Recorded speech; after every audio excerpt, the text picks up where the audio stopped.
Welcome to Tainted Trusts, where broken loyalty, hidden betrayal, and poisonous promises are brought into the light. Here, every story reveals the truth behind toxic relationships, family secrets, and the quiet path toward justice. Listen closely, because trust is fragile, but revenge remembers. My mother said slipped her leash. Then she cried harder than my daughter while my brother walked free on bail. But the shelter cameras showed Mom taking our service dog inside, taking cash outside, and leaving my child defenseless. The first thing my daughter asked when she woke up from the seizure was not where she was, or why the lights were low, or why my husband was kneeling beside the couch with his face wet. She asked for, that was how I knew my mother had not just taken a dog. She had taken the one creature who made the world feel predictable to a child whose body sometimes betrayed her without warning. Was 9 years old, all elbows and freckles, with a serious little mouth that made adults mistake her for shy. She was not shy. She was careful. Children who live with seizures learn early that excitement can turn into fear in one blink, that a room can become an ambulance, that adults can promise they are not scared while their hands shake anyway. Knew before we did. She was a golden retriever with a pale face and patient brown eyes, trained to alert before complex partial seizures. Would nudge Snee, then press her head into slap, sometimes 8 or 10 minutes before the episode fully arrived. It gave us time. Time to move away from stairs. Time to dim lights. Time to call school. Time to let my daughter feel less ambushed by her own brain. Wore a blue service vest with name stitched inside the pocket because liked knowing things belonged somewhere. Her emergency cards were laminated. Her leash hung on the second hook beside the mudroom door.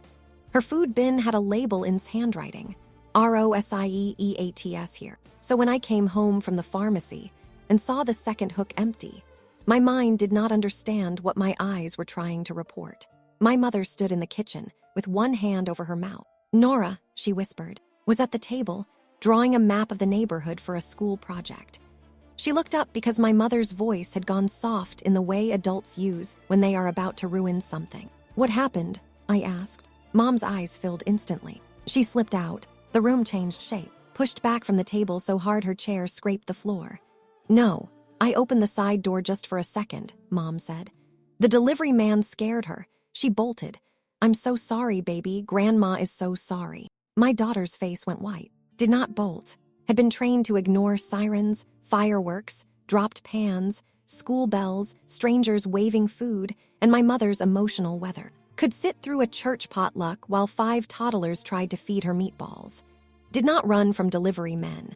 I looked at the floor by the side door. No muddy, no scratches, no overturned water bowl, just blue vest folded on the counter. That was wrong. Never went outside without her vest unless she was in our fenced yard. Stared at it, and her mouth began to tremble. Why is her jacket off? She asked. Mom's tears came harder. I thought she needed a break. Behind me, my husband Jonah stopped in the doorway. He saw the vest. He saw my mother crying. Then he saw my face. Nora, he said quietly, where S? My mother answered before I could. I lost her, but it did not sound like confession. It sounded rehearsed. Later, I would replay those first 10 minutes and hate how normal I still tried to be. I called name into the backyard as if obedience could answer theft. I checked under beds, inside closets, behind the shed, because terror makes you search places too small for the truth. Mom followed me room to room, narrating her panic, and every sentence made the house feel less like a home and more like a stage. Came to us after the worst February of our lives. Had fallen in the school cafeteria with a tray of spaghetti in her hands.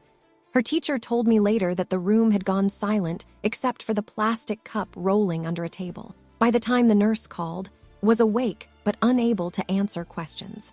She remembered the smell of sauce and then my coat around her shoulders. Nothing in between. After that came appointments, scans, medication changes, side effects, paperwork, and the particular cruelty of adults saying, "At least it's manageable," as if manageable meant small. A seizure disorder does not live only in the minutes your child is unconscious. It moves into your schedule, your marriage, your job, your sleep. It stands behind every birthday candle and asks if the flashing phone cameras will trigger something. My mother was helpful at first in the way she liked to be helpful, loudly, publicly, and only if she got credit. Carol Finch brought casseroles with notes taped on top. She told the church prayer chain before I asked her not to. She posted photos of herself holding his hand in the clinic waiting room with captions about a grandmother's love. People adored her. My brother Brent adored being adored through her. He was 34, unemployed in what he called a temporary season, and permanently in need of rescue. His temporary seasons had lasted through 2 evictions, 1 failed business, a suspended license, and a string of girlfriends who all became crazy right around the time they expected him to pay rent. Mom called him tender-hearted. I called him expensive. When became an option, Mom said service dogs were a little dramatic. "She's not blind," she said at my kitchen table while lined up her medication bottles by height. "She needs alert support," I said. "She has you. That is not the same thing." Mom glanced toward and lowered her voice just enough to perform concern. "You're teaching her she's fragile." Jonah put his coffee down. "Carol, stop." Mom stiffened. She hated when Jonah used her name. She preferred Mom, as if marriage had drafted him into permanent obedience.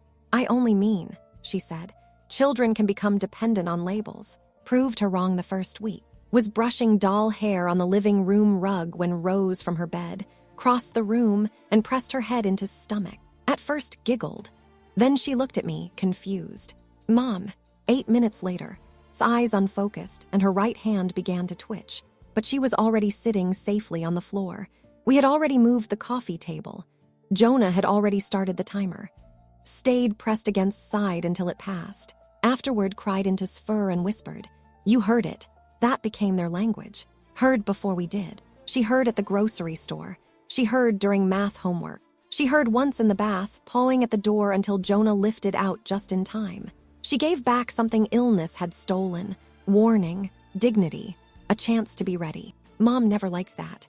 At family dinners, she would say things like, "In my day, children just learned to cope," while lay under his chair doing more parenting than half the adults in the room. Then Brent got arrested. And suddenly, Mom's definition of family became a weapon, never used to avoid life. She used to enter it. With beside her, she attended birthday parties long enough to eat cake. She joined the library bird club. She slept in her own room again because she trusted the warm weight at the foot of the bed. My mother saw dependence because dependence offended her. I saw a child finally getting to be brave without being abandoned inside the bravery. The call about Brent came at 11:42 on a Thursday night. I remember the time because Jonah and I had just finished labeling's new medication organizer. And I was proud of myself for not crying over the fact that my child needed a plastic box with alarms to get through 3rd grade. Mom's name flashed across my phone. I let it ring twice before answering, because some part of me already knew she was not calling with peace. "Nora," she said, and her voice was broken in exactly the way it broke when she wanted someone else to feel guilty. "Your brother is in trouble." Jonah closed his eyes. "What happened?" "He was pulled over." "For what?" She hesitated. "There was a misunderstanding. With police. He had been drinking," she snapped, then softened immediately. "He made one mistake. One, and now they're treating him like some criminal." Brent had made one mistake every 6 months since high school. Mom told me bail was $5,000. She said his public defender was useless. She said he would lose his apartment if he stayed in jail. She said he could lose his job, which was interesting because the last job Brent mentioned had been selling roofing leads 3 summers ago. "I don't have $5,000, I said. "You have the emergency account." "The emergency account is for." "This is an emergency." Jonah stood. I looked at him. He shook his head once firm. "No, Mom." The silence that followed was not empty. It was full of her rearranging herself into victimhood. "I see," she said. "So your brother can rot because you've decided your household matters more than mine. My child's medical safety matters more than Brent's bail. Listen to yourself." "I am." Her voice dropped. "If your father were alive, he would be ashamed." That was her favorite grave to dig up when she needed leverage. My father had died of a heart attack when I was 22. Brent had cried for 3 days and then used Dad's insurance payout to buy a motorcycle. Mom had called it grief. "Do not use Dad," I said. "You've changed." "No, I've run out of money and patience." She hung up. The next morning, she arrived with muffins. That was how my mother worked. First the blade, then the baked goods. She came through the back door without knocking because she still believed any home containing her child belonged partly to her. lifted her head from beside's chair, but did not move. Mom stared at the dog. "Still with the vest at breakfast?" she asked. "Touch seer. She's working." Mom smiled at her too brightly. "Of course she is, sweetheart." Then she asked if she could watch the following Tuesday while Jonah and I attended a meeting with the school nurse. I should have said no. I almost did, but Mom had been cleared on routines. She had watched before. She knew the medications, the alert protocol, the emergency contacts. She had never been careless with seizures, only cruel about what they meant. That difference felt important then. It would haunt me later. Before she left, Mom paused at the mudroom hooks. "Such an expensive animal," she said, fingers brushing leash. "All this money spent on a dog while your brother sits in a cell. He made his choices." She looked back at me. "So did you." I thought she meant refusing bail. She meant something else entirely. I did not tell Mom that night that we had already spent the last of our savings on a new neurologist outside our insurance network. I did not tell her that Jonah had sold his motorcycle because the pharmacy changed again. I knew better.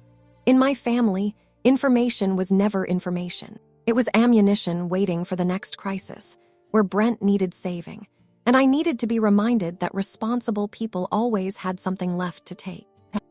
The Tuesday vanished began ordinary, which made the betrayal feel even more obscene. Wanted waffles cut into 4 squares, not strips. Jonah could not find his black work badge. I spilled coffee on the school nurse packet and had to reprint the seizure action plan while sat beside's chair, watching every movement with the calm seriousness of a creature who understood her job better than most people understood their promises. Mom arrived 10 minutes early wearing a blue scarf, and lipstick too, red for a babysitting morning. "Grandma," said, because children can love people who are not safe. Mom hugged her carefully, avoiding Sves like it might stain her. Jonah reviewed the protocol anyway. "If alerts, move to the carpet, start the timer, text us, and call 911 if it goes past 5 minutes or breathing changes." "I know," Mom said. "Stays vested unless she's eating or sleeping." "I know. Side gate stays locked." Nora already told me. He did not apologize. That was one of the reasons I loved him. Jonah had been raised by a quiet mother and a decent father, so he still believed boundaries sounded normal. We left at 9:20. The meeting lasted 1 hour and 15 minutes. The nurse wanted updates, the principal wanted assurance, and I wanted everyone to understand that my daughter was not a lawsuit in sneakers. By the time we left, my phone had no missed calls. I took that as a good sign. At 11:03, Mom texted, "All fine, drawing, napping." At 11:28, another text, "Delivery came. Dog got excited, don't worry." At 11:41, "Call me." I called from the pharmacy aisle, standing between children's vitamins and first aid tape. Mom was sobbing. "She's gone." I drove home so fast Jonah kept one hand on the dashboard and one on his phone, calling animal control, then the microchip company, then our neighbors. I prayed in ugly fragments. "Please be lying. Please be wrong. Please let the dog be in the yard. Please let my mother be melodramatic and not dangerous." When we arrived, the house looked too clean. That was the first thing Jonah said later. The kitchen was wiped down. The side doormat had been straightened. His water bowl was full. Her food bowl was dry. Sat under the dining table, holding his blue vest. "She needs it," whispered. Mom stood by the sink, crying into a paper towel. She pointed toward the side door and said the delivery man had dropped a package, had barked, and before Mom could stop her, the dog slipped outside without the vest. "Why was the vest off?" Jonah asked. "I told you. I thought she needed a break. Service dogs don't take breaks when their handler is awake." Mom's face hardened for 1 second. Then the tears returned. "I made a mistake. Are you going to punish me forever?" Flinched at the word punish. I knelt beside my daughter and touched the floor, not her body, because sudden touch could overwhelm her when she was distressed. "We're going to find her," I said, stared at the leash lying on the kitchen floor. "Leash not dirty," she whispered. I looked down. Leash was coiled neatly beside the refrigerator, not dragged, not dropped in panic, coiled. My daughter had noticed before I did. That was the moment fear turned into suspicion. And suspicion, once born, does not go back to sleep. Jonah photographed the leash before anyone touched it. At the time, I thought he was being excessive. Then I saw his hands shaking and understood he was trying to build a bridge between instinct and proof. Women in my family were trained to apologize for knowing what they knew too early. Jonah, mercifully, had not been raised to doubt a locked door because someone cried beside it. By sunset, half the neighborhood was calling's name. We printed flyers with her photo, her service vest, her microchip number, and the sentence that made my stomach cave in every time I read it. Medical alert dog for child with seizures. Please do not chase. Mrs. from across the street taped flyers to stop signs. Jonah walked the drainage ditch with a flashlight before it was even dark. His teacher shared the post in 3 community groups. Animal control promised to notify us if any golden retriever came in. The microchip company marked lost. Mom stood in our driveway, giving interviews to neighbors like she was the grieving owner. I turned my back for 1 second, she kept saying. 1 second, I'll never forgive myself. But she said it too loudly. That was the thing about my mother. Her guilt always needed witnesses.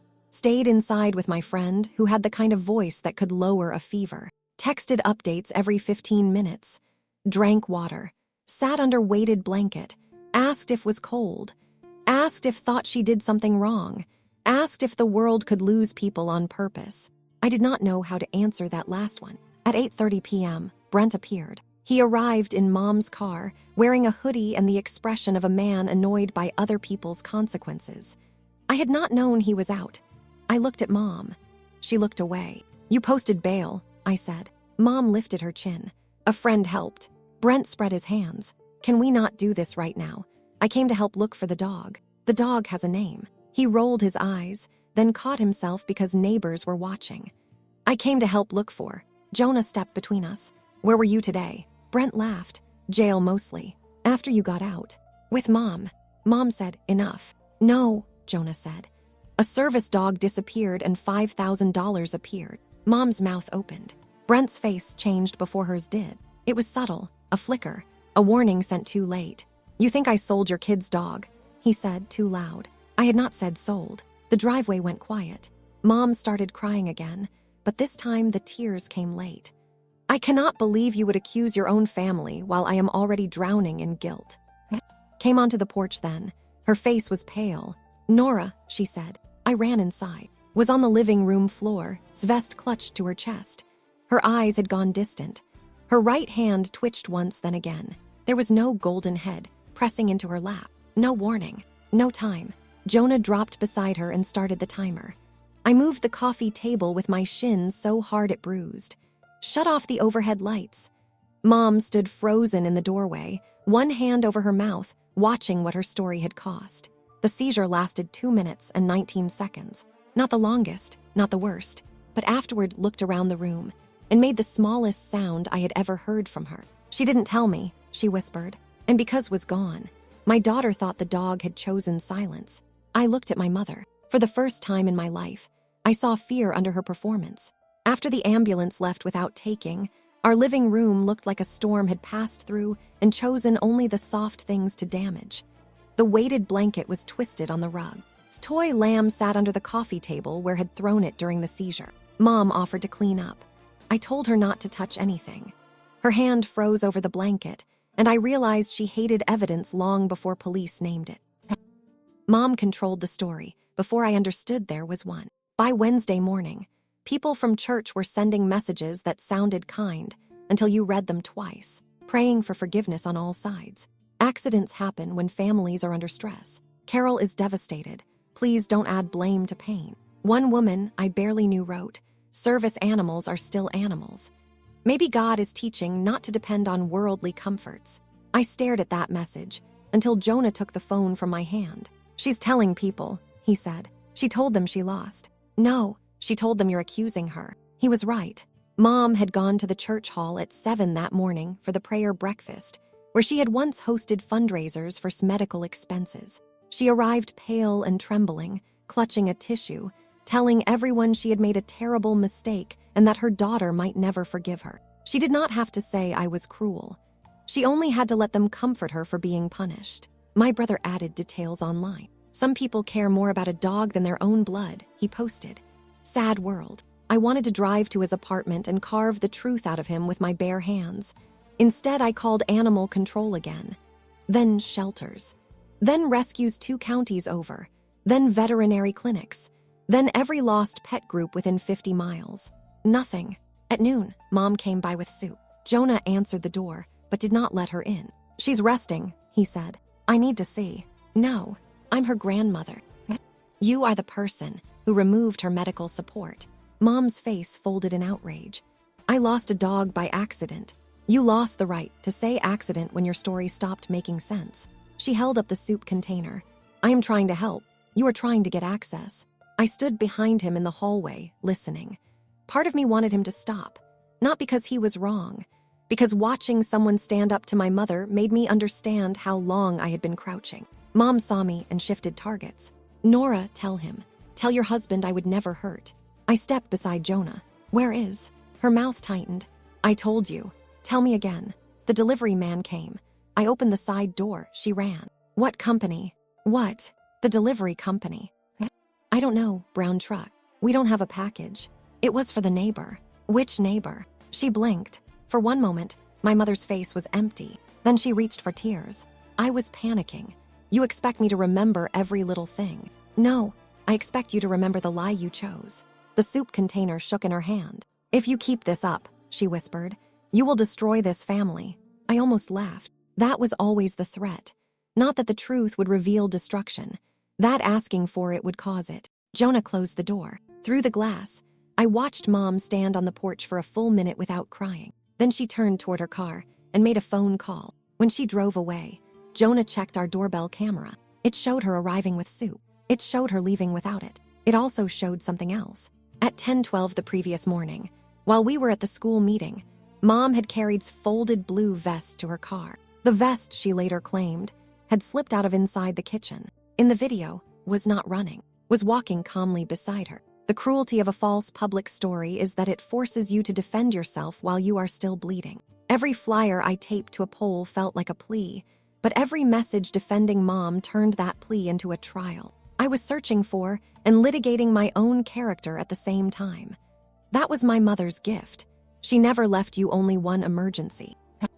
The doorbell clip did not show where Mom took. It showed enough to break the word accident in half, but not enough to bring my daughter's dog home. Jonah saved 3 copies, emailed one to himself, and sent one to detective, whose number gave us because her cousin worked animal cruelty cases. Then Jonah called Mom. He put her on speaker. I sat beside him at the kitchen table with the laptop open, his vest still visible in the frozen frame. Mom answered with a sigh. I hope you're calling to apologize. We have video, Jonah said. Silence. Nora, she asked, smaller now. I did not answer. The doorbell recorded you taking to your car, Jonah said. That is not what happened. What happened? I was taking her for a drive to calm her down.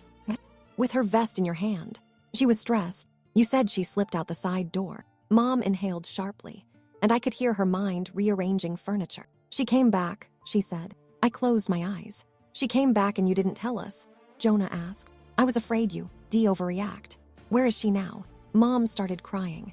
I made the best decision I could. My hand went numb around the coffee mug. What decision? I asked. Her voice softened into the tone she used to justify cruelty as maturity. That dog had become unhealthy for. She was depending on too much. And with everything happening to Brent, I thought maybe a temporary placement. Where? I don't remember the name. You surrendered her. I found a rescue. What rescue? Mom sobbed. You're interrogating me like a criminal. Because you stole a service dog. She is an animal. She is medical support. She is a dog, Mom shouted. The words landed in the kitchen like broken glass. Behind us, stood in the hallway. She had heard. Her face went blank in the way I feared most. Not crying, not asking, just leaving the room while still standing there. Mom kept talking. Nora, honey, I was trying to help everyone. Brent was going to be stuck. Needs to learn resilience. You need to stop letting your whole life revolve around one diagnosis. I hung up, whispered, is not just dog. No, I said, she is. That afternoon, detective called. I found a hit, she said. Bright Haven Shelter logged a golden retriever yesterday morning. Female, service vest surrendered separately, microchip scanned, but marked owner unavailable. My knees gave out, and I sat on the floor. Do they still have her? No. She was transferred out through a private rehoming arrangement within 2 hours. 2 hours? His voice hardened. That is one of several things we're going to discuss with them. Bright Haven was 40 minutes away, a low brick building behind a feed store, with a faded sign that said every animal deserves truthful care. I stared at that sign when we arrived and felt like the universe had developed a cruel sense of branding. The manager, a woman named Shaw, met us in the lobby. "I am so sorry," she said before we spoke. She slid a photocopy across the counter. A surrender form. My mother's handwriting. Reason for surrender. Owner died. Dog unsuitable for child household. At the bottom, under relationship to owner, Mom had written, legal guardian. Beside it was a receipt. Cash donation received from adopter. $5,400. The exact amount of Brent's bail plus fees. Kept apologizing for the volunteer, for the policy, for the 2-hour transfer, for the way compassion had been used as a shortcut around verification. I did not want her apology then. I wanted. But I remember that never asked me to calm down, never asked me to see both sides, never described my mother as confused. She looked at the form and called it what it was, false. Sometimes the first mercy is accuracy. Shaw did not look like someone trying to hide. She looked like someone who had realized too late that a woman crying in a blue scarf could still be a thief. "We usually hold animals with microchips," she said, hands flat on the counter. "But your mother told our intake volunteer the registered owner was deceased and that she had paperwork proving guardianship." "She didn't. I know that now. Did anyone call the number on the chip?" "Swallowed." "The volunteer says she did, but the call log doesn't support that." Jonah's jaw tightened. Detective asked for surveillance footage. Did not argue. That saved her more than she knew. She led us to a back office with 2 monitors, 3 chairs, and a wall calendar full of adoption photos. Every smiling dog on that calendar felt like an accusation. Had not needed adoption. She had a child.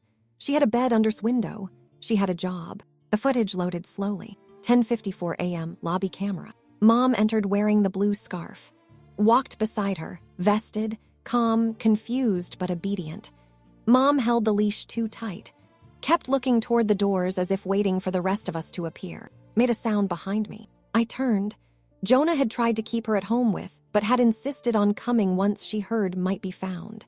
She stood between us now, headphones over her ears, eyes locked on the screen. She whispered. Mom spoke to the intake volunteer for 12 minutes. No audio, but her body language was clear. Hand to chest, tissue to eyes, sitting beautifully at her feet. At one point, the volunteer bent to pet, and Mom smiled like a saint giving permission. Then came the hallway camera. Mom removed his blue vest, pressed both hands over her mouth. "That is mine," she said. "I know," I whispered. Mom folded the vest and placed it in her tote bag. Then she signed papers while stood beside her without understanding that humans can make betrayal look like paperwork. Fast forwarded to 12:02 p.m. Parking lot camera. A dark sedan pulled in. A man stepped out, mid-40s, clean shirt, sunglasses, nervous energy. Identified him as Creel, a private adopter who had contacted the shelter that morning after seeing a service dog listed as urgent rehome. On screen, spoke to Mom near the side of the building. Mom handed him his leash, handed Mom an envelope. Mom looked inside, counted, then hugged him. I had to leave the room. Not far, just into the hallway where I gripped a metal chair until my palms hurt. Rage is strange when it finally arrives clean. It does not always burn. Sometimes it makes the world very quiet. Jonah followed me. "We'll get her back," he said. "What if he won't return her?" "He will. What if thinks we gave her away?" Jonah's face broke. That was the thought none of us had said aloud. Detective stepped into the hallway. "We have the plate," she said. "We'll find the adopter." "Is my mother being arrested?" "Not today. Today we find the dog." That was the first sentence all week that made sense.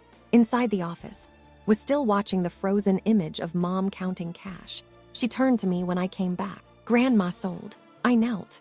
Yes, his eyes stayed dry. For Uncle Brent. I wanted to protect her from that answer, but she had been living inside other people's lies for 3 days. "Yes," I said. My daughter nodded once. Then she said, "Grandma knew hers." And that was the part I would never forgive. Watched the video without blinking.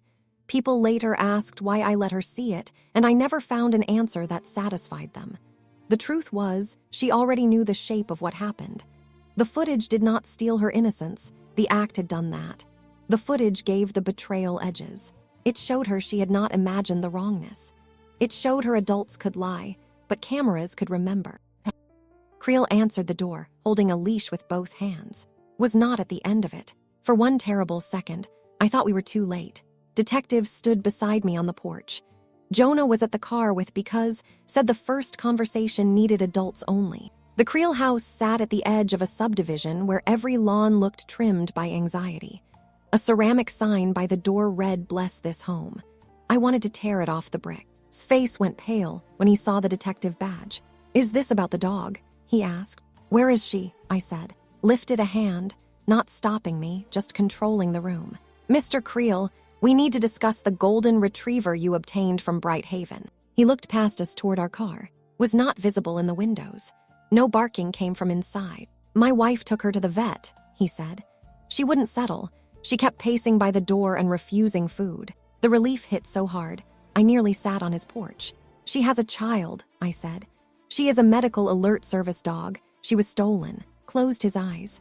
"Oh God." Asked him to start at the beginning. He invited us in. His living room smelled like new furniture and lemon cleaner. On the coffee table sat a folder from Bright Haven's records badly and a handwritten note in my mother's cursive. "Owner passed. Child in home unsafe.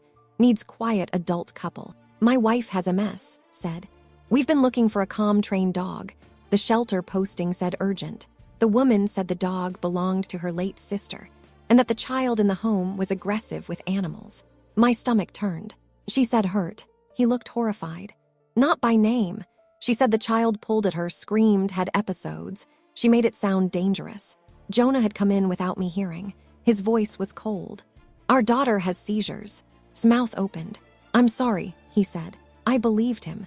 That did not make it hurt less. He showed us the payment receipt.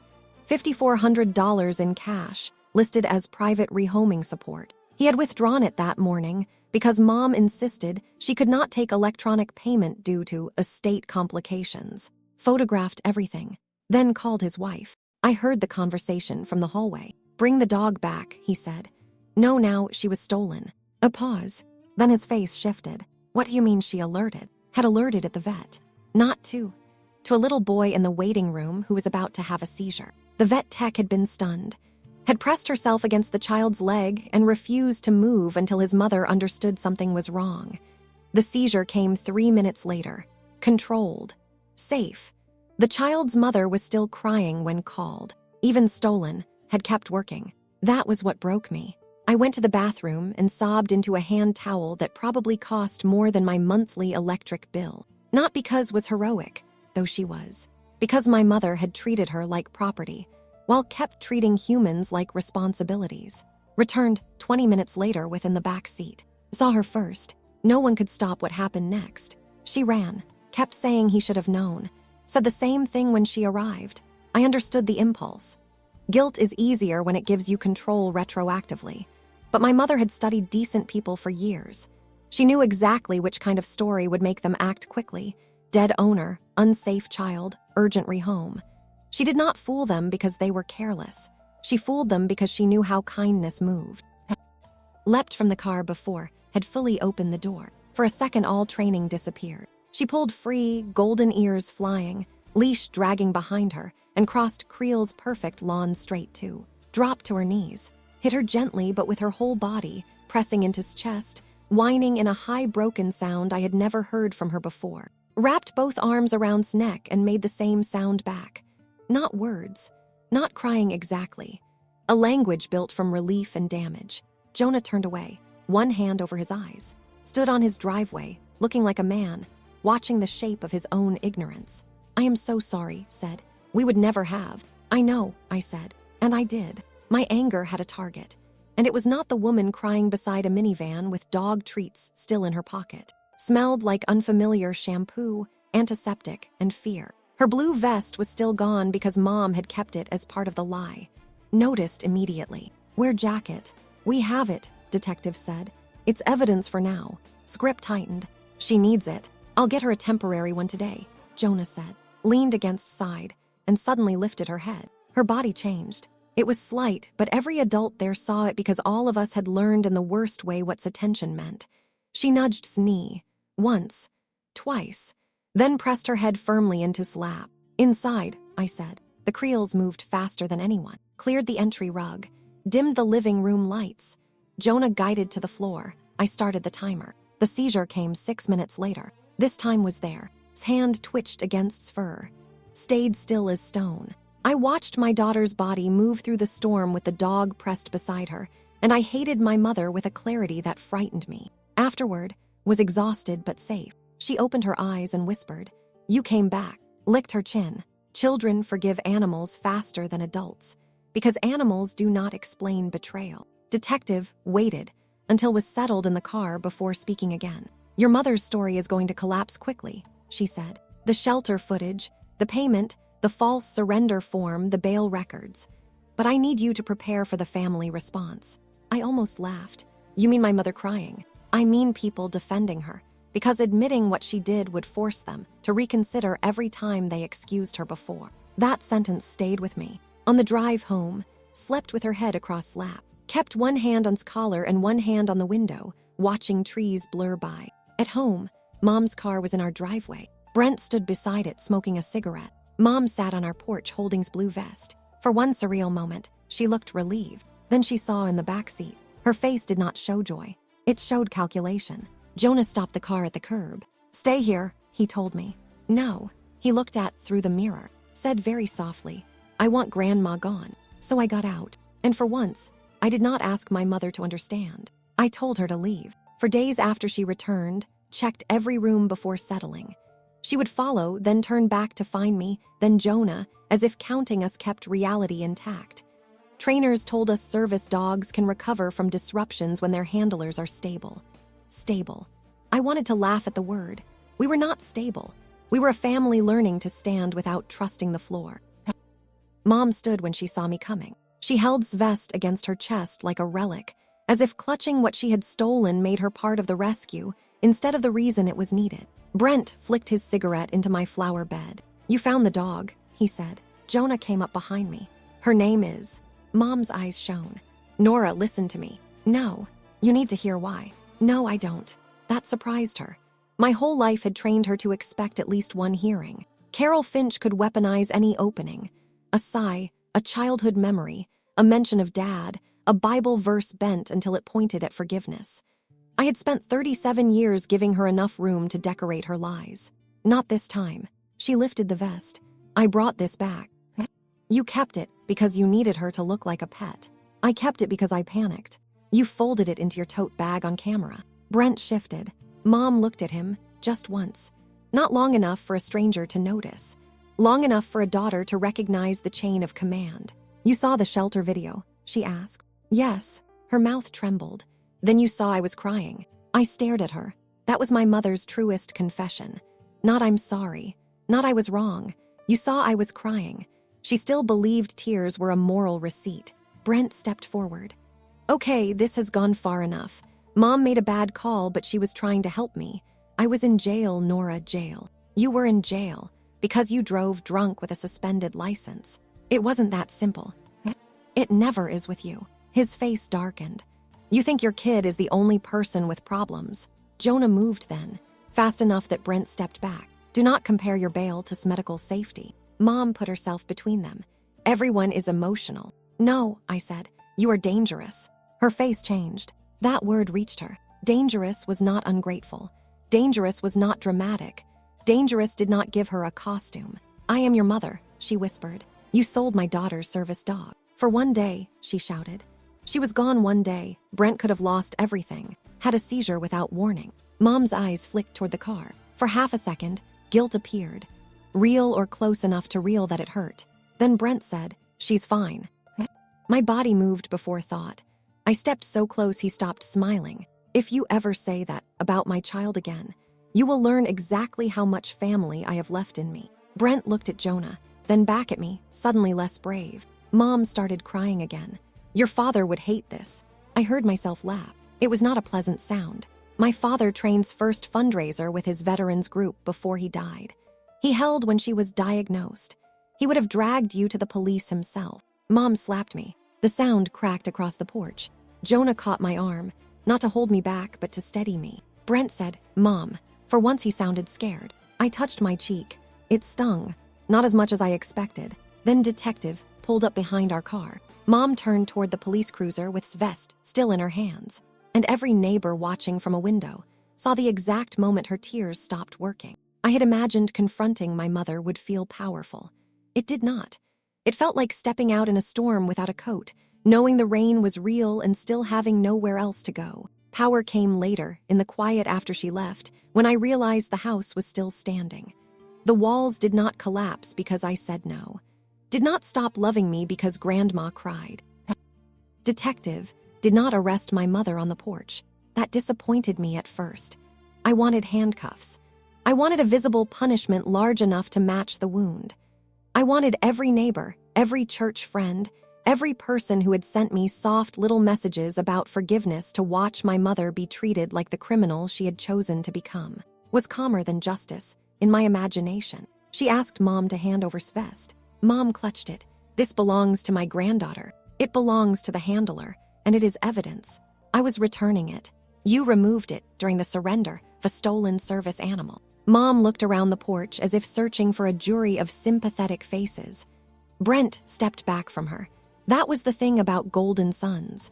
They shine in the light their mothers hold up, but they rarely stand close when the fire spreads. Put the vest in an evidence bag. Then she read the timeline aloud. Tuesday, 9:20 a.m., Nora and Jonah leave residence. 10:12 a.m., doorbell camera records you exiting the residence with vested and leashed. 10:54 a.m., Bright Haven lobby camera records your arrival. 11:08, hallway camera records you removing the service vest. 11:17, surrender form signed under false legal authority. 12:02 p.m., parking lot camera records cash exchange with Creel. 12:39 p.m., bail payment posted for Brent Finch. Mom's face emptied with each timestamp. Brent muttered, I didn't know where it came from. Looked at him. You may want to save that for your attorney. His mouth closed. Mom's eyes filled again. But now the tears looked less like performance and more like rage trying to find a mask. I did what any mother would do. No, Jonah said quietly. You did what your mothering became when no one stopped paying for it. I looked at him. He had never spoken to her that way. Mom did too. You have turned my daughter against me, she hissed. Jonah's voice stayed calm. You sold my daughter's medical alert dog for bail money. She is not your blood, Mom snapped. The porch went still. Was not Jonah's biological daughter. Her biological father had left before her first birthday and mailed birthday cards for 3 years before even that became too much effort. Jonah met us when was 4. He learned seizure protocol before he learned my coffee order. He adopted her the year came home. Mom knew exactly where to cut. Jonah's face did not move. From the car, opened the door, stood beside her, temporary leash looped around my daughter's wrist. Looked at Mom. Jonah is my dad, she said. 4 words. Small voice. No tremble. Mom's mouth opened, but nothing came out. Asked Mom to come to the station for a formal statement. Mom refused. Told her she could refuse, but that charges would proceed based on existing evidence. Theft, fraud, false surrender documentation, and interference with a service animal. She also said Brent's bail payment would be reviewed as possible proceeds of theft. Brent cursed. Mom cried, leaned against, and for the first time all week, my daughter did not look like the smallest person in the yard. The timeline became something I could hold. Before that, everything felt slippery. Mom's tears, Brent's outrage, church whispers, my own history of being called dramatic. But 10:12 did not care who raised whom. 11:08 did not soften for a grandmother. 12:39 did not get distracted by excuses. Time stamps were cold, but after a lifetime of emotional fog, cold felt clean. The family meeting was not my idea. It came from Aunt, my mother's older sister, who had spent 62 years describing cruelty as strong personality because she possessed enough of it herself. She called me 4 days after the porch confrontation and said everyone needed to sit down before lawyers made things uglier. Things are ugly, I said. They don't have to be. Mom sold, sighed. Carol made a desperate mistake. Desperate mistakes don't come with forged surrender forms. She was scared for her son. She should be scared for her granddaughter. Paused. Then she said the line that made me agree to come. People are saying, is being coached to hate her grandmother. I looked across the living room at, who was teaching to identify paper bird cutouts by color. Was not trained for birds, but she listened anyway because swirled made more sense when everyone had a role. Where? I asked. Church basement, Sunday after service. Jonah said it was a trap. said it was a trap. Detectives said, "You are not required to attend emotionally manipulative gatherings." I went anyway, not for reconciliation, for witnesses. I arrived with Jonah and an audio recorder in my purse. Stayed home with husband because she had already been used enough. Stayed with her. No one in that basement deserved to see the dog as proof of my mother's pain. The church basement smelled like coffee, carpet cleaner, and casseroles. Mom sat at the center table wearing pale gray, the color she chose when she wanted to look fragile. Brent sat beside her with arms crossed. Aunt had arranged chairs in a circle, because apparently betrayal becomes healing if you give it geometry. Pastor opened with prayer. I kept my eyes open. Mom cried during the amen. "Nora," she said, "I love more than my own life." I waited. I was wrong not to tell you where went. Jonah's hand found mine under the table. That sentence had a trap door. Wrong not to tell you, not wrong to take her. Mom could apologize for secrecy while defending the theft. "You were wrong to steal her," I said. Murmurs moved through the room. Brent leaned forward. "Can you stop saying steal?" Mom was trying to place the dog temporarily. For cash.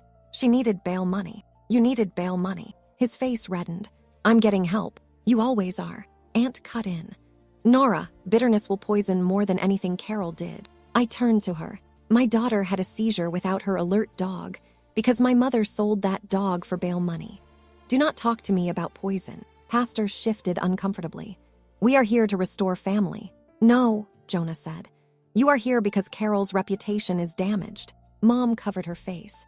"I cannot survive losing my daughter." That was when phone buzzed. She checked it and went pale. She slid the screen toward me. A new post from Brent. "Sitting in the church basement, right now watching my sister destroy our mother over a dog. Some people love victimhood." He had tagged me while sitting 8 feet away. I stood, walked across the circle, and held the phone out to Pastor. "Read it aloud," I said. Brent lunged for the phone. Jonah blocked him. The basement erupted, and in the chaos, my mother whispered something she thought only I could hear. "Drop the charges," she said, "or I'll make sure everyone knows how unstable really is." I turned on the recorder in my purse. "Say that again, Mom." She looked at me. For once, she understood too late. Later told me she had never seen a room turn so fast. Not because everyone suddenly became brave, because proof changed the price of cowardice. Before the recording, defending Mom cost people nothing. After it, every excuse sounded like participation. That is why manipulators hate evidence. It does not only expose what they did, it exposes everyone who preferred not to know. Mom did not repeat the threat. She tried to swallow it, but some words leave fingerprints even when they do not echo. The room had gone silent after I told her to say it again. Brent's face still carried the stupid shock of a man caught being himself on the internet. Aunt looked offended, which was her version of afraid. Pastor stared at my purse as if audio recording were the real sin committed in his basement. Mom folded her hands on the table. I said nothing. I pressed play. Her voice came out thin but clear enough. "Drop the charges, or I'll make sure everyone knows how unstable really is." No one moved. Then Mrs., who had once taught my Sunday school class, pushed her chair back. "Carol," she said softly. Mom's face changed at the sound of judgment from someone she had not prepared to lose. I was upset. Mrs. looked at me. "Nora, I'm sorry." 2 words, too late but real. That cracked something open. Not wide, enough. Another woman said she had wondered why the delivery story kept changing. A man from the outreach committee asked Brent if bail records would show where the money came from. Brent called him a hypocrite. Aunt told everyone to calm down. Pastor finally said, "Carol, perhaps you should stop speaking." It was the first useful thing he had said. I saved the recording to 3 places before leaving the parking lot. By Monday, the church issued a carefully worded statement that avoided admitting they had helped spread Mom's version. It said, "We regret speculation around a family matter involving medical support for a child." I told Pastor exactly what he could do with that sentence. 2 days later, the statement changed. Carol Finch falsely stated that Nora and Jonah Hale acted unfairly after the disappearance of their daughter's service dog. The dog was not lost. Evidence shows she was removed from home without permission. We apologize for any harm caused by repeating incomplete or false information. It was still too soft, but it named the lie. Mom left me 36 voicemails in one afternoon. I did not listen.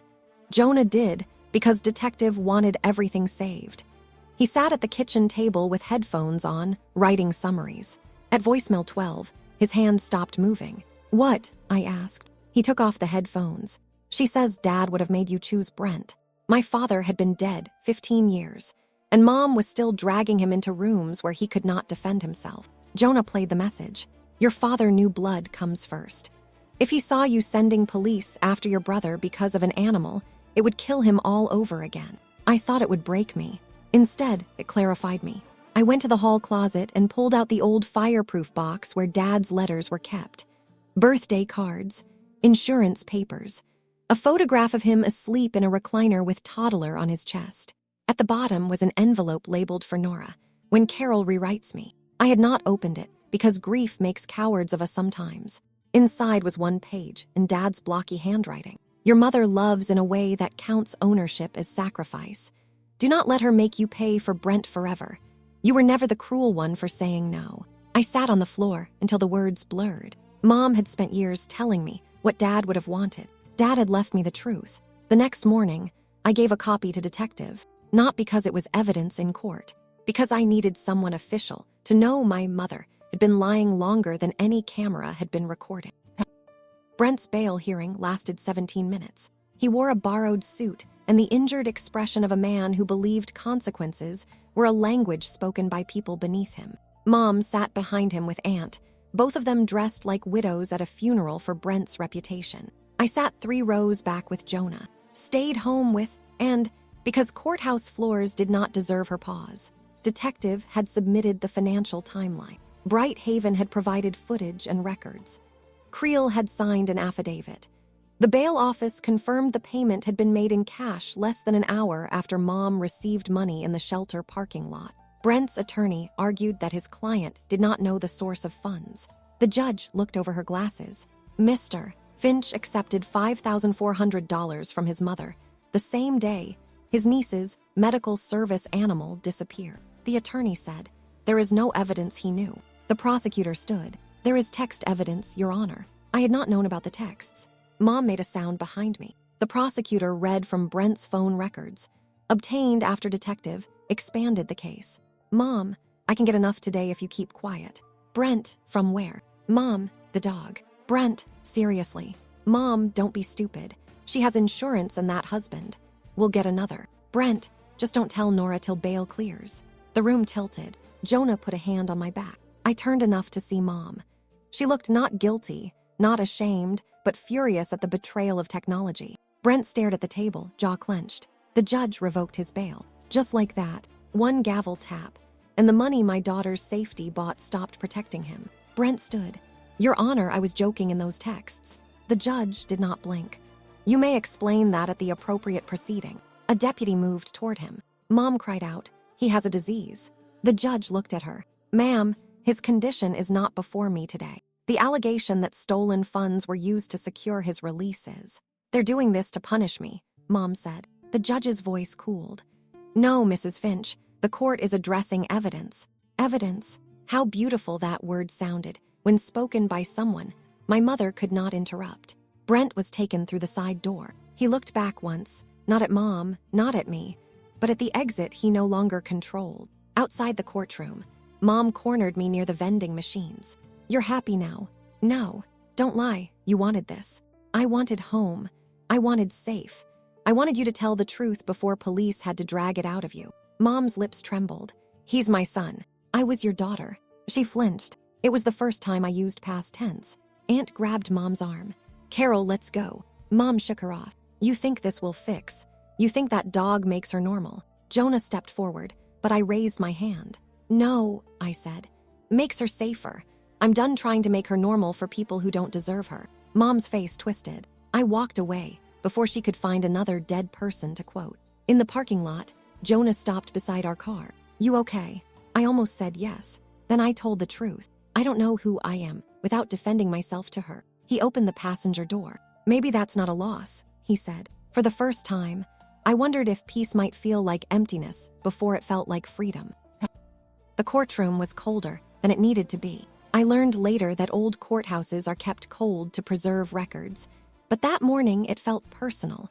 like the room wanted everyone uncomfortable enough to tell the truth. Mom sat at the defense table in navy blue with her hair pinned back. She looked smaller without an audience arranged to comfort her. The charge list had grown: theft of a service animal, fraudulent surrender documentation, interference with medical support equipment, receiving payment under false pretenses.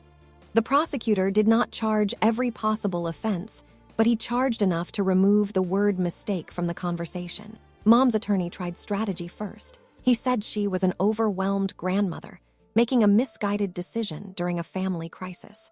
He said no permanent harm occurred because the animal was recovered. He said family disputes should not be criminalized. He said the word dog 19 times and the word service animal only twice.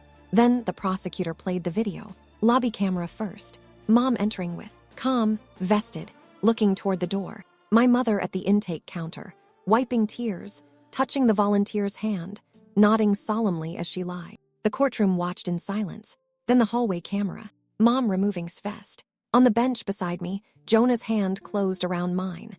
My body remembered's voice. She needs it. Then the parking lot. Creel, the envelope. Mom counting cash. Mom hugging him. Mom placing the envelope in her purse and walking to her car while was led away by a stranger. The prosecutor paused the image there. "Mrs. Finch," he said, "is this you?" Mom's attorney objected to the question because she was not on the stand. The judge sustained it, but the damage was already visible. My mother's face had gone gray. Then came the audio from the church basement. "Drop the charges, or I'll make sure everyone knows how unstable really is." I felt the courtroom change. Before that moment, some people may have still imagined panic, misguided love, a grandmother making a terrible but temporary choice. After the recording, there was strategy, coercion, the punishment she had planned if I refused to protect her from herself. Mom looked back at me then, not crying, hating. That helped. Hate is easier to survive than fake love. The judge asked if the defense wished to respond before ruling on admissibility of the plea agreement. Mom's attorney whispered to her for a long time. Mom shook her head twice. Then she closed her eyes. She took the plea. I thought I would feel victory. Instead, I felt tired in a place sleep could not reach. When the judge asked if she understood she was admitting to knowingly surrendering and selling a service animal that did not belong to her, Mom said, "Yes," softly, no tears. When asked if she understood the animal provided medical alert support to a minor child, Mom's jaw worked. "Yes." When asked if the money was used to assist Brent Finch's bail payment, she stared at the table. "Yes." The word should have healed something. It did not. Truth in court is not the same as truth at home. Court truth is clean because it has boxes. Exhibit A, Exhibit B, admission. Plea. Home truth has a child waking at night to check if her dog is still breathing beside her bed. Afterward, Mom was allowed to speak. She turned to the gallery. "I love my granddaughter," she said. "Was not there, but I still wanted to stand between them." The judge said, "Love is not a defense to theft." That sentence did more for me than half the sermons I had survived. I studied the jurors even though there would be no trial after the plea. Their faces told a story my mother could not edit. One woman pressed her lips together during the vest removal. One man looked away when was led to car. It comforted me in an unexpected way. Strangers, with no history to untangle, understood in minutes what my family had spent years pretending not to see. Mom avoided jail. I hated that for almost a week. The judge sentenced her to probation, restitution to the Creels, repayment of investigation costs, mandatory counseling, community service barred from animal or child-related organizations, and a protective order prohibiting contact with Jonah or me without court approval. She also ordered Mom to write a factual statement correcting her false claims to the church, the shelter, and every online group where she had implied was lost because of my negligence. Mom cried at that, not at the protective order, at the public correction. Her reputation was the child she had always protected best. Brent remained in jail, awaiting his own proceedings, after the bail revocation, and separate charges related to his arrest. When Mom heard that in court, she made a sound like something wounded. I had spent my childhood believing that sound meant love. Now I understood it as ownership with a pulse. Outside the courthouse, reporters from the local paper waited because someone had decided stolen service dog sounded like a headline. I did not want cameras. I did not want strangers turning into a symbol. But from Bright, Haven stood beside me. She had come to hear the sentencing, not because she had to, but because she said shelters needed to face the harm caused when procedures bend around emotions. I'm revising our microchip policy, she told me. No exception without owner contact. No same-day private transfer for trained animals. No cash exchanged between parties on property. That won't change what happened. No, she said, but it should change what happens next. That mattered, and Creel wrote a letter. We read it first, then gave it to her when she asked why the people who had looked so sad on the courthouse steps. The letter did not ask to make them feel better. It simply said they were sorry they believed the wrong adult, that had missed her, and that they had donated to the service dog organization that trained so another child could get help. Listened, then folded the letter in half. Okay, she said. Not forgiveness, not anger, just a place to put the information. Mom's statement arrived 3 days later. It was typed, probably by her attorney. I, Carol Finch, falsely surrendered and transferred Hale, a trained medical alert service dog belonging to my granddaughter Hale. I lied about the circumstances of disappearance. Nora and Jonah Hale did not lose, neglect, sell, or misuse. I used the money from the transfer to assist with Brent Finch's bail. My actions harmed and her family. I read it once. Then I read it aloud to Jonah. Then asked me to read it to her. I hesitated. She admits it. Asked. Yes, read. So I did. Sat on the floor with head in her lap. When I finished, she stroked his ear. Grandma did bad on purpose, she said. I sat beside her. Yes. Grandma not safe. No. Safe. Yes. Thought for a while. Mom safe. My throat closed. I try to be. She looked at me seriously. Try counts. I had told her that after every therapy session, every medication change, every hard school day, hearing it returned felt like being forgiven by the only person whose forgiveness I had not asked for. Mom's apology came through Aunt because direct contact was forbidden. Called from a blocked number, which told me everything before she spoke. Your mother is suffering, she said. Goodbye. She wrote something. She has an attorney-approved statement. This is personal, Jonah mouthed, hang up from across the kitchen. I did not, because some old training still makes you touch the hot stove one more time just to confirm it burns. Read the letter. Dear Nora, I am sorry your feelings were hurt by the decisions I made during an impossible week. I have always tried to keep this family together. I see now that my methods were misunderstood. I hope one day you remember that mothers make mistakes when they are desperate to save their children. I laughed. Stopped reading. Are you laughing? Yes. That is cruel. No. Cruel is selling a child's service dog and calling it motherhood. She's trying. She is editing. His voice sharpened. You have always been hard. There it was. The family diagnosis, assigned to anyone who does not bleed politely. I said, send any future communication to the attorney. Then I hung up. That night I expected guilt to come. It did, but weaker than usual. More like an old song playing in another room. I could recognize the melody without obeying it. Had nightmares for months. That is the part people skip when they want justice to feel neat. Came home. Mom admitted the crime. The church apologized. The court acted, but still woke at 2:00 a.m. and put one hand on side to make sure she was real. She still cried when strangers admired too eagerly. She still asked if people could sell children if they lied on enough forms. Trauma gives children questions no child should have to invent. We found a therapist who understood medical fear and family betrayal. Did not talk much at first. She drew with enormous ears. She drew Grandma as a blue scarf with no face. She drew herself inside a house with locks on every door. One day she drew a bridge. On one side, herself, and on the other, Jonah and me. Under it she wrote, "Safe people cross back." I kept that drawing on the refrigerator until the paper curled at the edges. Jonah changed too. Not because he had failed us. He had not. But because watching my mother weaponize blood changed how he understood my old silences. He stopped saying things like, "Your mom is complicated," and started saying, "Your mom is not allowed here." He put new locks on the doors, changed the garage code, and taught that boundaries were not punishments. They were fences around peace. At Christmas, Mom sent gifts through. We returned them unopened. Brent sent a letter from jail, which began with, "I know we've both made mistakes." I shredded it. The service dog organization sent a new vest. Blue again. Inside the pocket, where had once written her name, she asked me to stitch something new. ROSIECOMES home. It was not proper labeling. It was not standard equipment language. But when I sewed the letters into the lining, watched every stitch, lay beside us, head on paws, breathing evenly, a house can feel safe again, in tiny pieces. Thread through cloths, lock turning at night, a dog sleeping where she belongs. The first time walked into school with again. Every adult tried too hard not to stare. Her teacher, Mrs., had prepared the class carefully. No crowding, no questions did not want to answer. No touching the vest. No saying things like "at least she's back," because "at least" is a phrase adults use when they want children to stop having complicated feelings. Wore her yellow cardigan and carried a folder of bird facts pressed against her chest.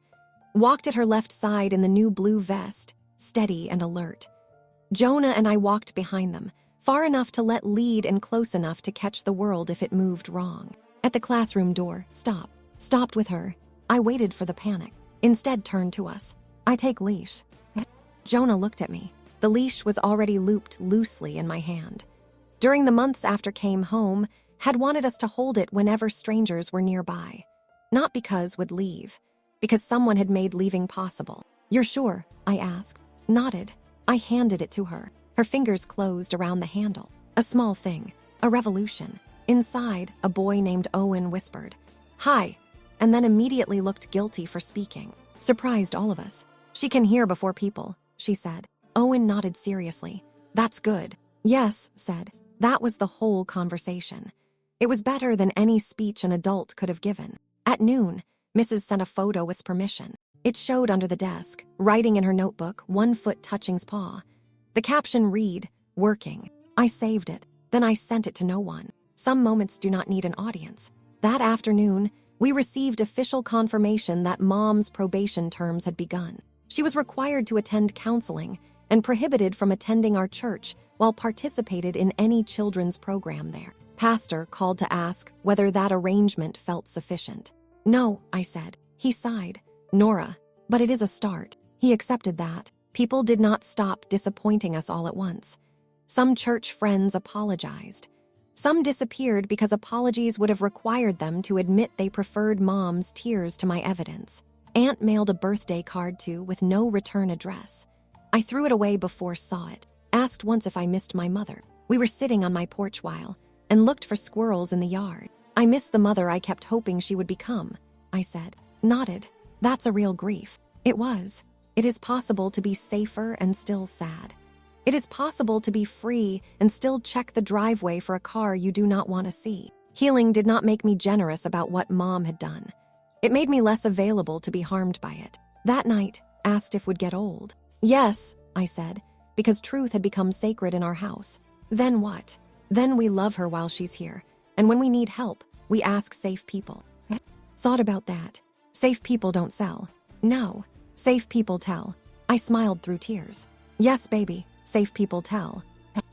A year later, stood in a community center gym with beside her and spoke into a microphone for 37 seconds. It was part of a service dog fundraiser. The organization asked if we would share our story. I said no at first. I had no interest in turning my daughter's pain into inspiration for people who wanted to cry over resilience and then go home unchanged. Said yes, not because she wanted applause, because she wanted to tell people service dogs were not pets you could borrow from someone's life. She practiced for 2 weeks, not every day, only when she chose. Her speech therapist helped shape the sentences but selected the words. When the time came, she wore her yellow cardigan, wore the blue vest with the hidden stitching inside, ROSIECOMES home. Jonah stood on one side of the stage. I stood on the other. We did not hover. We held the edges of the world and let her stand in the center. Looked at the paper, then at the crowd. "My dog is," she said. "She helps my brain have time." The gym went silent. Someone took her. They said she was just a dog, but is not just, is work and love and warning. Leaned against her leg, touched her head. When safe people find truth, dogs come home. That was all. The room stood, hated sudden noise, so the applause had been discussed beforehand. People waved their hands instead, silent and fluttering. A gym full of raised hands, moving like birds. Smiled, small, real. Afterward, Shaw from Bright Haven showed us the new intake policy. She had brought printed copies because she said transparency mattered more than promises. Every animal required owner contact. Every working animal triggered a 24-hour hold and supervisor review. No private cash exchanges on shelter property. Every surrender involving medical or disability support required documentation from the registered owner or a court order. "I wish this existed before," she said. "Me too." Mom sent a letter around the same time. It arrived through the attorney, properly documented, no emotional ambush. I almost threw it away. Instead, Jonah and I read it in the kitchen while was at school. This one did not say my feelings were hurt. It said, "I stole. I lied. I used condition as an excuse and Brent's trouble as a reason. I thought being a mother meant saving the child who demanded the most from me. I understand now that I harmed the child who trusted me least to harm her. It was closer, not enough for contact. Maybe nothing would ever be. Forgiveness is not a door everyone deserves to walk through. Sometimes it is a window you open inside yourself so the room stops smelling like smoke. I have forgiven enough to breathe. I have not forgiven enough to invite the fire back in." Brent eventually wrote a real apology too, after months of mandated treatment and court dates. Did not read it. She did not want to. That was her right. Is older now. Her muzzle has silver around it. She still hears before we do. Not every time, but often enough that trusts the nudge, the lean, the gentle insistence. Sometimes, I think, knew what all of us learned too late. She knew love is not the loudest person crying. Love is the one who stays alert. Love is the hand that does not sell the leash. Love is the camera, the receipt, the witness, the truth no one can shame into silence. And every night, when I lock the door and see asleep beside's bed, I remember the first sentence my daughter spoke after everything was over. "Safe people tell, so I am telling." I still keep the first blue vest in a sealed evidence bag that detective returned after the case closed. Does not want it in her room. I do not blame her. It belongs in the fireproof box with Dad's letter and the court papers, not as a shrine, but as a record. Some families pass down jewelry. Mine pass down warnings. I am trying to turn them into maps.